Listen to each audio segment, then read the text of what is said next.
From being one of the most beloved streamers in the world to getting ridiculed online for her absurd takes. And we hate the rich.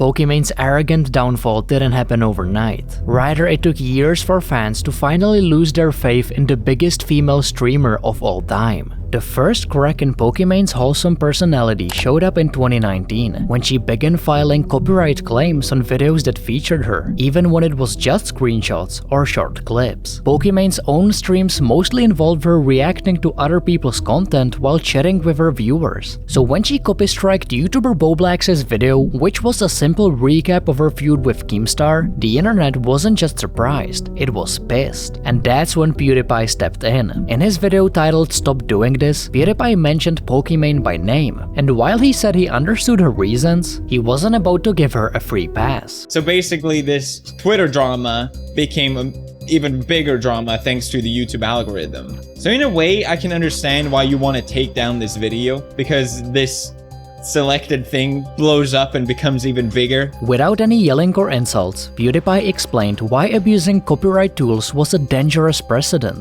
Is that you're just drawing more attention to it. It's the Streisand effect every single time. The more you try and hide something, the more people are gonna find out about it. PewDiePie also pointed out how it's pretty hypocritical to copy-strike others when your own content is built on reacting to theirs. All these people that I brought up today have examples of using other people's content for their own content. They could all get copyright striked just the same way they copyright strike other people or claim their videos. As more and more people watched the videos, Pokimane's wholesome persona image started to fall apart. But right when the backlash peaked, Pokimane did what most creators never do. She actually listened. PewDiePie actually hit the nail right on the head. So in a way, I can understand why you want to take down this video. But again, PewDiePie was in the right by saying, but the problem here is that you're just drawing more attention to it. Trying to hide all that drama only ended up bringing more attention to it. Again, in the moment, I was just doing that because I thought it was something that would calm down all the drama. She responded publicly and admitted that she was in the wrong. And instead of doubling down, she stepped back and apologized. Although I was legally within my right to take down the video, morally and as a content creator, it wasn't something that I should have done because, I mean, at the end of the day, those were tweets that me and Keem made publicly and videos that we made publicly. So I totally apologize for that. And for once, the internet actually respected that. But unfortunately, she didn't learn much from this incident. Because in 2020, YouTuber It's a Gundam dropped a video titled "Simp Willingly Goes Homeless for Pokimane," where he made fun of Pokimane's fanbase. Gundam shared a conversation between two fans where one of them mentioned how he donated $1,000 to Pokimane despite being 4 months behind on his rent. It's a Gundam used this example to criticize the parasocial behavior in Pokimane's community. He mentioned how some of her fans were so obsessive and delusional that they believed if they donated enough money, it might give them a chance to date Pokimane herself. On top of that, It's a Gundam mocked Pokimane's style of content, saying it mostly involves reaction content and lazily copying Fortnite dances and somehow racking up millions of views. Pokimane saw this video as a direct attack on her fanbase and didn't take it lightly. On her stream, Pokimane didn't only criticize It's a Gundam for calling her out, but more controversially, she also called out the sponsor of the video. To be fair, I actually can't believe anyone would sponsor these shenanigans. This sparked major backlash. Many felt that Pokimane had crossed the line by publicly going after a creator's sponsor. Thousands of Pokimane's fans flooded It's a Gundam's content with negative comments, almost proving his point about how obsessive her community could be. Pokimane didn't respond to any of the actual points It's a Gundam raised. Instead, she focused on shutting his voice down. And when people started calling her out on this, she doubled down and said how content that spread lies, misinformation, and insults based on their looks shouldn't be sponsored. The fact that a large streamer used her platform to potentially impact someone's income didn't sit well with many viewers, and for the first time, they started seeing a different side of Pokimane. But Pokimane's year wasn't about to get any better, because during one of her live streams, Pokimane accidentally opened a tab in her browser containing a scene from an adult film. Wait, we saw this, right? The moment lasted barely a second. Most people wouldn't have noticed, but this was the Twitch chat. And the Twitch chat doesn't miss a thing. Clips were made instantly, and what should have been a fleeting mistake was now being replayed and turned into content by countless creators. Pokimane acted fast and quickly took the stream down and claimed it was accidental. But then came the real controversy. Twitch, which is notorious to ban people for way less offensive things, didn't ban her. On top of that, they didn't even give her a suspension. Pokimane later tweeted that she only got a warning for the incident. But when she joked that at least it made for a good meme, a lot of people weren't laughing. To her critics, it was the clearest example yet of what they'd been saying for years, that Twitch has double standards for certain streamers. And just like that, people started calling Pokimane privileged. Slowly but surely, she stopped feeling relatable, even to the fans who once defended her no matter what.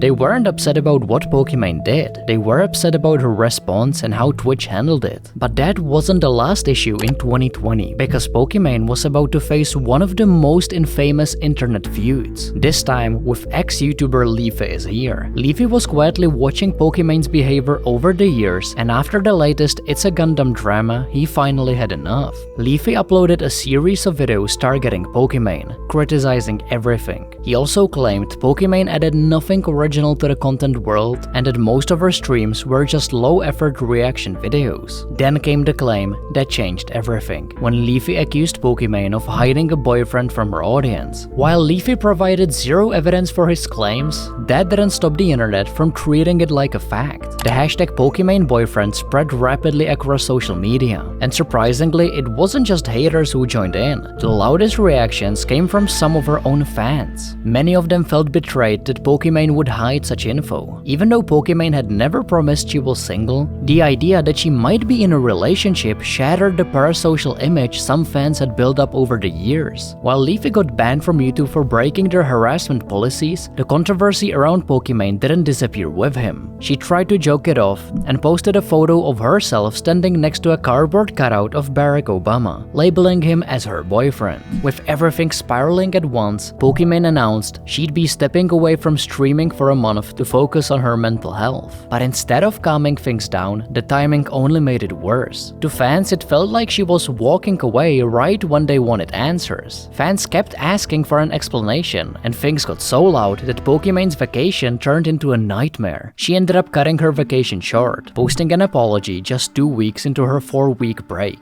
In the video, Pokimane admitted she shouldn't have gone on vacation before responding to the growing criticism and questions from her fans. I planned a vacation for around this time, but I honestly should not have taken any time off prior to acknowledging or addressing or apologizing for these things. Pokimane didn't ignore the past drama, and in her video, she took a moment to address the controversy with It's a Gundam, admitting that no matter how she felt about his video, she shouldn't have gone after his sponsors. I'm very, very sorry, and I'll make sure that in the future, if I am to comment on any part of a video, it's just its actual contents, not the sponsors, and also not to encourage my community or my viewers to leave any sort of negative feedback. And finally, she spoke about the boyfriend rumors, explaining she wants a clear boundary between her personal life and her career. After the apology, it felt like Pokimane had finally put the drama behind her. And for the next 3 years, things went smoothly for the most part. But nothing did as much damage to Pokimane's personality as something that was supposed to help her feel closer to her fans. Because when Pokimane launched her brand of healthy cookies called Mina Snacks in 2023, she couldn't have imagined the response her cookies would get. The cookies were priced at $28 for a pack of 4, which many fans already found outrageous, but the worst part was yet to come. Some fans did a little bit of research and found out that Pokimane's cookies were a bit too similar to another cookie brand named Tootsie Midnight Mini Cookie. On top of that, Pokimane's cookies had the same manufacturer as Tootsie's cookies, and the internet started making assumptions whether Pokimane was just buying $10 cookies from Tootsie and selling it for almost 3 times the price. Pokimane jumped in to defend herself, saying Mina's been her passion project for the last 2 years, and the pricing simply reflects the quality of the cookies. But when the backlash didn't stop, Pokimane ended up saying something she most likely still regrets. She was tired of hearing complaints about the cookie prices, so she looked straight into the camera and had a message for anyone saying they couldn't afford it.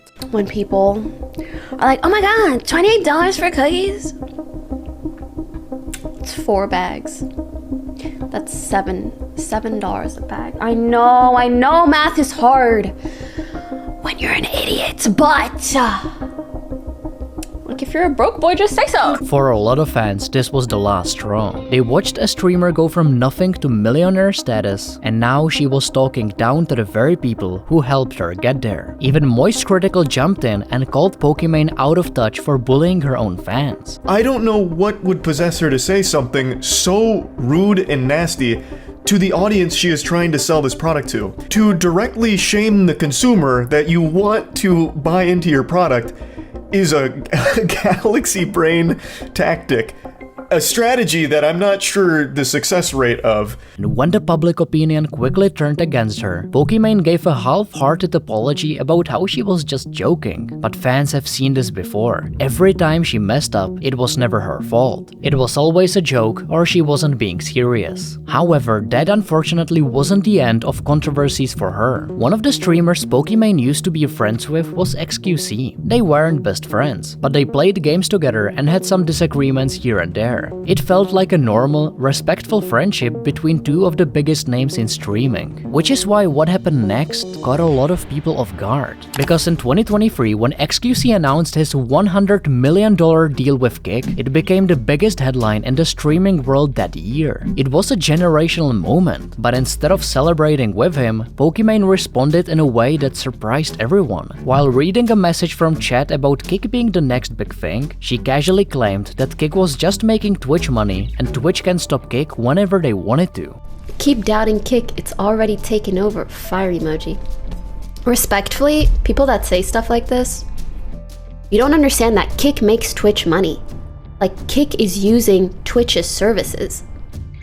And if Twitch really wanted, they could just stop giving these services to Kick. But right now, they're just sitting back like, thanks, I guess. But XQC didn't let it slide and explained that Kick only uses Amazon's AWS servers and how Amazon is way bigger than just Twitch. Brother, Amazon isn't Twitch. When will people get this? In Amazon's view of the world, right? Amazon as a parent company, they're literally making money off of Kick and losing money on Twitch. It is not a flex to say that Amazon is making money off of Kick. That is like the most counter flex of all time. He mentioned how Pokimane wasn't making any sense, but the real story began after that clip of Pokimane went viral. Because instead of clearing things up, Pokimane shifted the focus. She said people were only calling her out because she's a woman, that the hate wasn't about what she said, but who she was. But things refused to die down, because when a Twitch chatter asked Pokimane if she'd move to Kick for $10 million, her comments only added more fuel to the fire. No, and it's not because I got like $10 million. It's just because I'm good as I am. Why would I compromise my morals and ethics for more money when I have money? Something about that is so cringe to me personally. Like, I understand, if you need to make money, for me to do cringe shit when I have I can't. Like, ew. Pokimane said how it was about principle, but to a lot of people watching, it started sounding like jealousy. Her tone made it obvious that she was clearly mocking XQC. XQC didn't stay quiet either. He called out Pokimane's double standards. He mentioned how Pokimane took the moral high ground on Kick, but never said a word about Amazon's own partnership with gambling platforms like DraftKings. Or we could talk about her other close friends that took stake deals that gambled on a daily, which ended up using more of their audience than I did for Gamba, and actually had more stream hours on the sites than I did. What about those? Oh, okay. Those aren't morally and ethically bankrupt. And although this felt like the end of the controversy, things were about to get even messier. Because when Valkyrae publicly congratulated XQC on his new Kick deal, she later revealed that Pokimane messaged her privately after her tweet, saying she was surprised that Ray would support something like gambling. For fans, it felt like Pokimane was forcing her views on others, and even XQC was completely shocked by this revelation. I tweeted, congrats to XQC and Kick, because I think it's like a win-win situation for both parties. And she reached out and she was like, I was kind of surprised that you were publicly supporting it. And I do want to make it clear that it is kind of a weird situation because the platform is run by crypto gambling. It promotes gambling. But the real end to their friendship came soon after, when XQC saw Pokimane publicly explain what she meant by messaging Gray. I didn't ask why she congratulated X. I asked If her everyone why is she schizo. tweeted, I guess in a way that was like supporting Kick. And I made it very clear to her. I was like, I'm not trying to reprimand you. I just feel like we've talked about this kind of stuff before, and I'm curious for your opinion as someone who's a friend of mine. I think it's good to talk to fellow streamer friends about how they feel about something, so you can also form your opinion whether you agree or disagree. That's all. Do you guys have friends? No, and this is why. To most, it didn't feel like a moral outrage. It felt like Pokimane just couldn't handle XQC's back being bigger than hers. And maybe that's why, in 2024, after nearly a decade as one of Twitch's most recognizable faces, Pokimane shocked fans by stepping away from her exclusive contract with the platform. At first, most fans assumed it was simply a move to explore other platforms. But the real reason came later, and frankly, no one saw it coming. On her Spotify podcast, Pokimane revealed it wasn't about getting another opportunity, it was about the recent Twitch culture. She said she would probably still be on Twitch if it weren't for a sharp rise in Manosphere red pill bullshit. And this time, she wasn't pointing fingers at anonymous trolls on the internet. She was blaming some of the most popular and well-established, typically male creators. Streamers with massive audiences who, according to her, help normalize misogyny and toxic masculinity on Twitch. It was a strong statement, but while she painted Twitch in a negative light, not everyone agreed with the narrative. People remembered how Twitch protected her, even in moments when other creators were banned for far less. They remembered how despite every controversy she found herself in, Twitch had always stood by her. So when she framed herself as a victim of the platform's culture, a lot of people didn't buy it. Some fans believed it wasn't really about escaping toxicity. It was about moving to other platforms, right when a new generation of streamers were reshaping the streaming scene. Because now, just sitting and reacting to videos with a bowl of food in your hand didn't pull the same views anymore. The meta had moved on. Even Asmongold pointed it out, saying Pokimane's claim didn't add up. Because if the issue was red pill content, then YouTube was an even bigger hub for that than Twitch ever was. Like, how are you gonna say this shit and then go to YouTube? Like, are you kidding me? You're gonna go and say this about Twitch and then go to YouTube? Fans felt Pokimane was trying to rewrite the past, forgetting that for nearly a decade, Twitch had bent their rules again and again just for her. In April of 2025, Pokimane decided to go live from the streets of Paris with a fellow streamer and FaZe Clan member, Jason the Ween. While sitting on a yacht, Pokimane said something that put her back in the spotlight, but for all the wrong reasons. The wealth disparity is getting bad. The wage gap, I hate that shit. No, wealth disparity. Wealth disparity. Wage gap is like between men and women. Men and women, we love each other. Facts. And we hate the rich. Even Jason had to step in, as he asked Pokimane, isn't she rich herself? Aren't you the rich? No! Like the ultra rich, the ultra giga rich. And instead of reading the room, Pokimane doubled down. The You have to unnecessarily clarify. rich. They're gonna clip that and it's gonna make you look bad. Oh.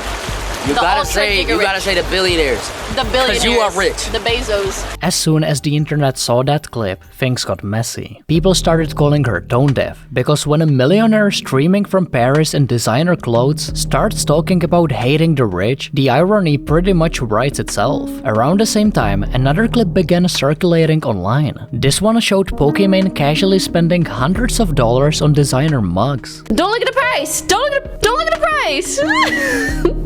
But guys, they are works of art. Let's be so for real. Here was a streamer with millions in the bank telling ordinary people to hate the rich, while she enjoyed every privilege of wealth herself. By now, Pokimane was slowly losing the credibility she once had. People weren't taking her opinions as seriously anymore. A prime example of this showed up in July 2nd, 2025, when everyone was talking about the Diddy trial. The jury gave a verdict that surprised a lot of people. Diddy was found not guilty of of racketeering and sex trafficking. Pokimane once again stepped forward and tweeted, "Believe the victims." But people saw the virtue signaling from a mile away. Within minutes, fans started calling her out, reminding everyone that she had openly mocked Amber Heard during her trial versus Johnny Depp.